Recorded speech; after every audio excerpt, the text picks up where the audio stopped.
media. What's going on, ladies and gentlemen? Welcome back to the Fringe. First off, it's Flag Day in Canada, so happy Flag Day to those who are participating in showing their Canadian patriotism. Patriotism. God, we can't even say that right on the channel today. The reason I want to touch down on this is that while I am a very proud Canadian, I am proud to be Canadian, the purpose behind the push for the patriotism for today is nothing more than a psyop. And I want to talk about how that's possible. We have the receipts today to show what's going on in our country as we head towards technically not just a leadership vote, but also a possible federal election coming up. As we head over to good old X, Twitter, see Cat Canada posting out here. Toronto Star is versus the Toronto Star years ago. I haven't forgotten, have you? Let's take a look here. Now here's today's Toronto Star, which comes with a printed copy of the Canadian flag for you to wave and be proud of. But not too long ago, no jab could mean no job for Air Canada employees. I have no empathy left for the willfully unjabbed. Let them pass. Unjabbed patients do not deserve ICU beds. I mean, like, this is the same paper back in 2022 that's now saying this. I should say 2021. It was late 2021. Forgive me for this. Amazing how quickly they're willing to change their tune, isn't it? Whenever they need to push the narrative. This is what's happening in Canada right now when we hear these or see these fake polls that are coming out from ECOS and other institutions stating that Mark Carney has a considerable lead over Pierre Poilievre. We're going to touch on that later on in the video as well. But as Flag Day continues, I wanted to touch on this tweet as well, pointing out the same hypocrisy. Dear new of a sudden Canadian patriots, I'm not sure how that works as a sentence, where were you when Terry cheerleaders have been burning and tearing Canadian flags in our streets for over a year? Our politicians were silent. You were and still are cowardly when it matters most. Happy Flag Day. This is when, of course, in British Columbia, people were burning our flag and chanting death to Canada, death to America, death to the West.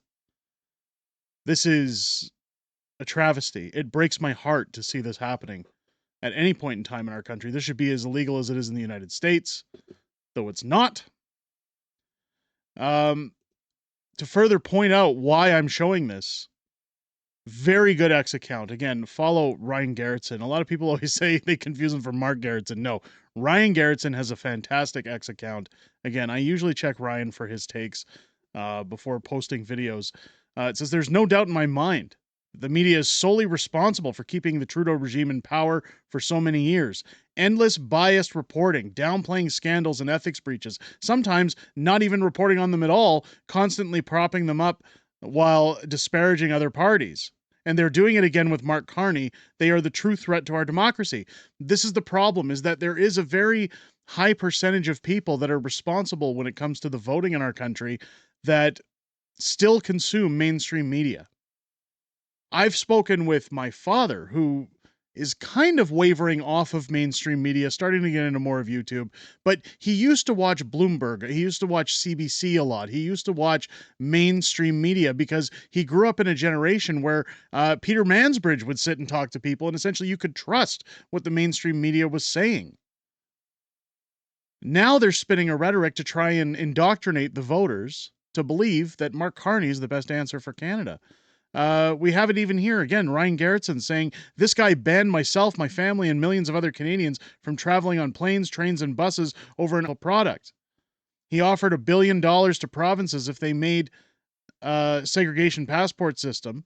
He did not have empathy for those who lost their jobs or who couldn't visit loved ones. He had an exact opposite of everything I thought Canada once stood for.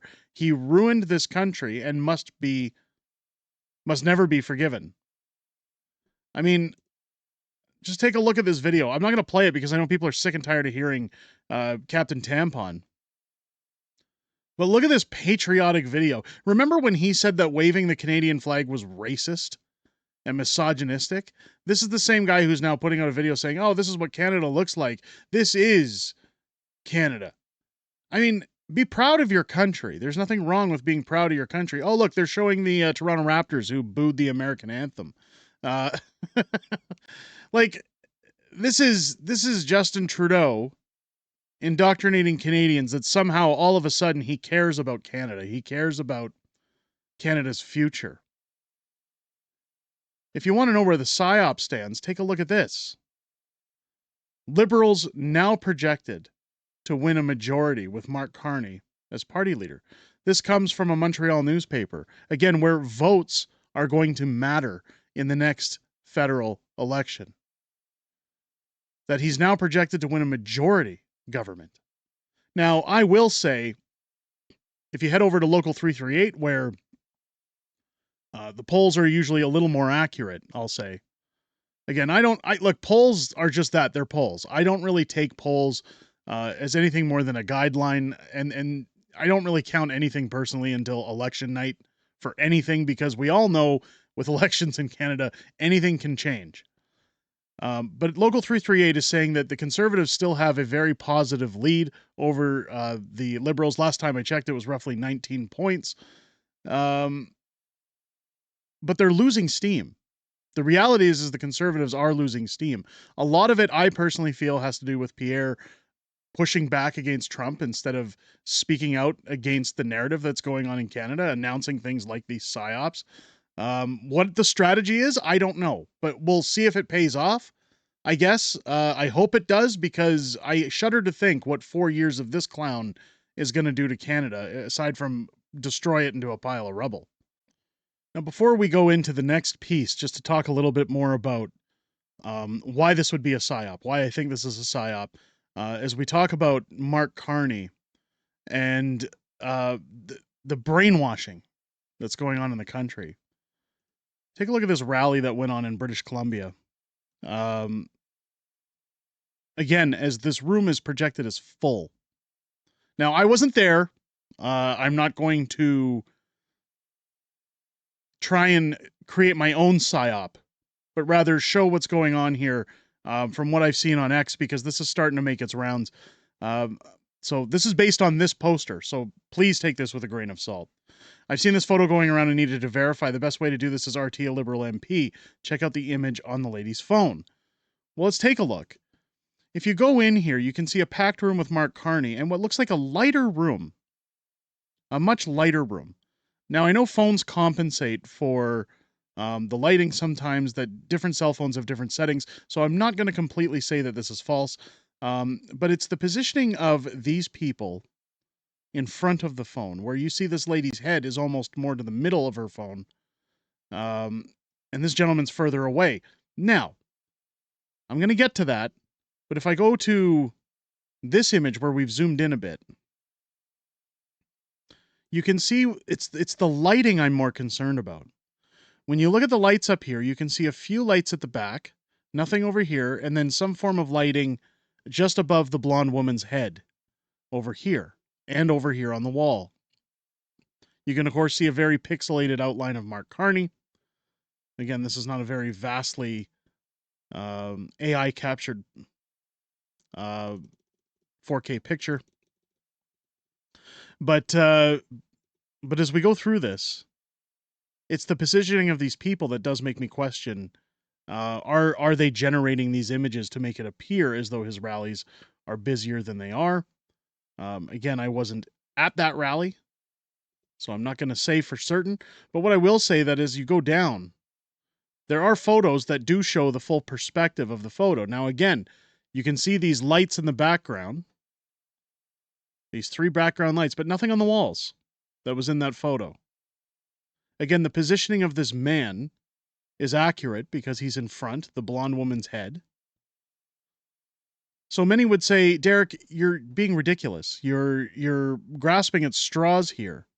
The problem is that when you go into the comments, I will say I like this. This photo sums up the leadership in Canada right now.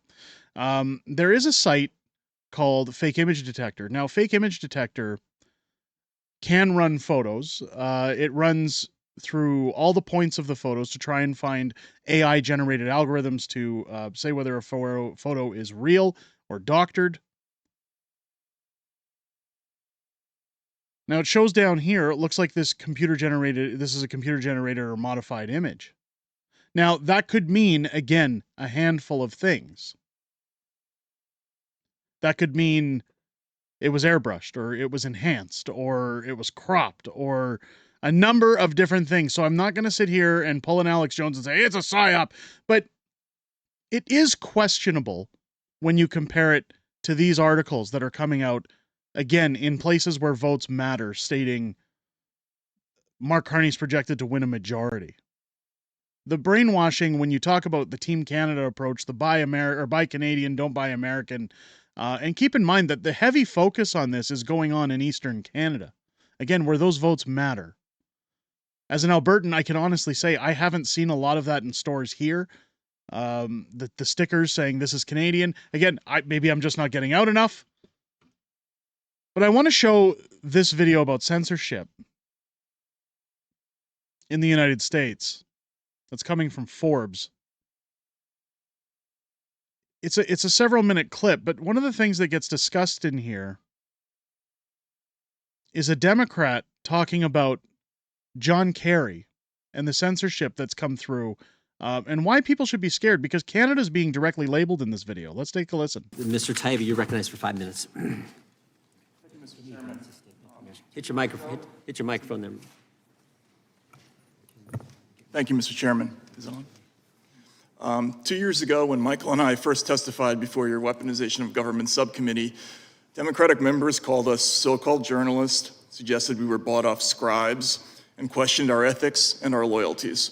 When we tried to answer, we were told to shut up, take off our tinfoil hats, and remember 2 things. 1, there is no digital censorship, and 2, if there is digital censorship, it's for our own good. Now, we've already seen that with Bill C-69 in Canada. Justin Trudeau and his Liberals are pushing for that still, even though the bill is dead with the proroguing of Parliament. This again goes akin back to the pandemic of being told, just say what everybody else is saying, toe the line. Any journalist who wants to combat this is either Russian or pushing a false narrative.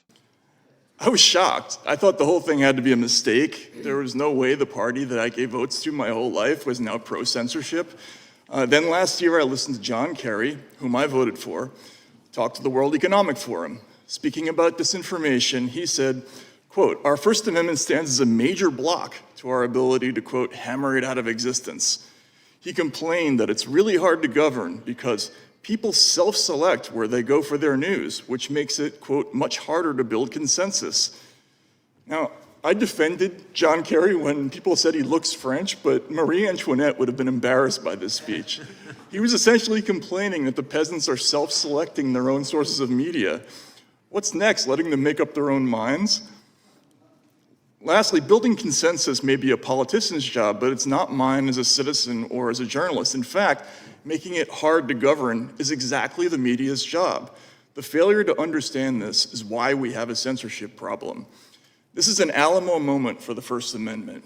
Most of America's closest allies, as both Rupa and Michael have pointed out, have already adopted draconian speech laws. We are surrounded. The EU's new Digital Services Act is the most comprehensive censorship law ever instituted in a Western democratic society.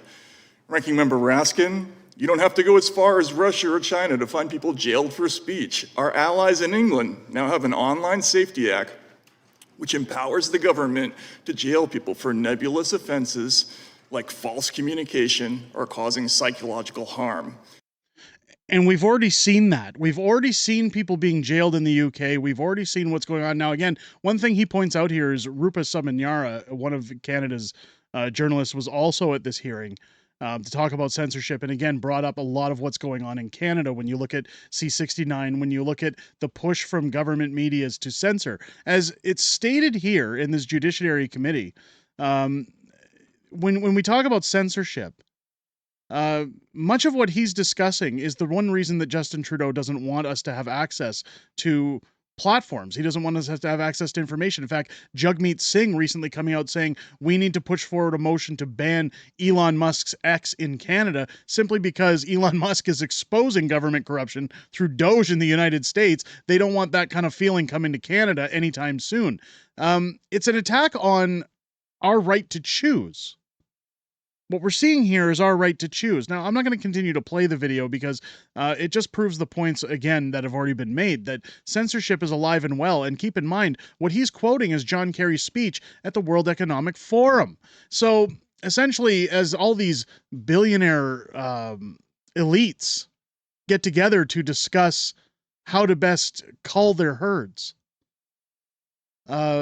what we're seeing right now in Canada, what we're seeing this push for, this Team Canada approach, this, and I know Pierre said to wave your flags as well. I'm not going to say that this whole flag thing is backed by those wishing to brainwash, but the Team Canada, the Buy Canadian, the we're all in it together, the statistics on Mark Carney, this is all done to divide. It's all done to boost numbers as a psyop because the media, ladies and gentlemen, is the government's best weapon when it comes to securing votes, when it comes to securing a mandate.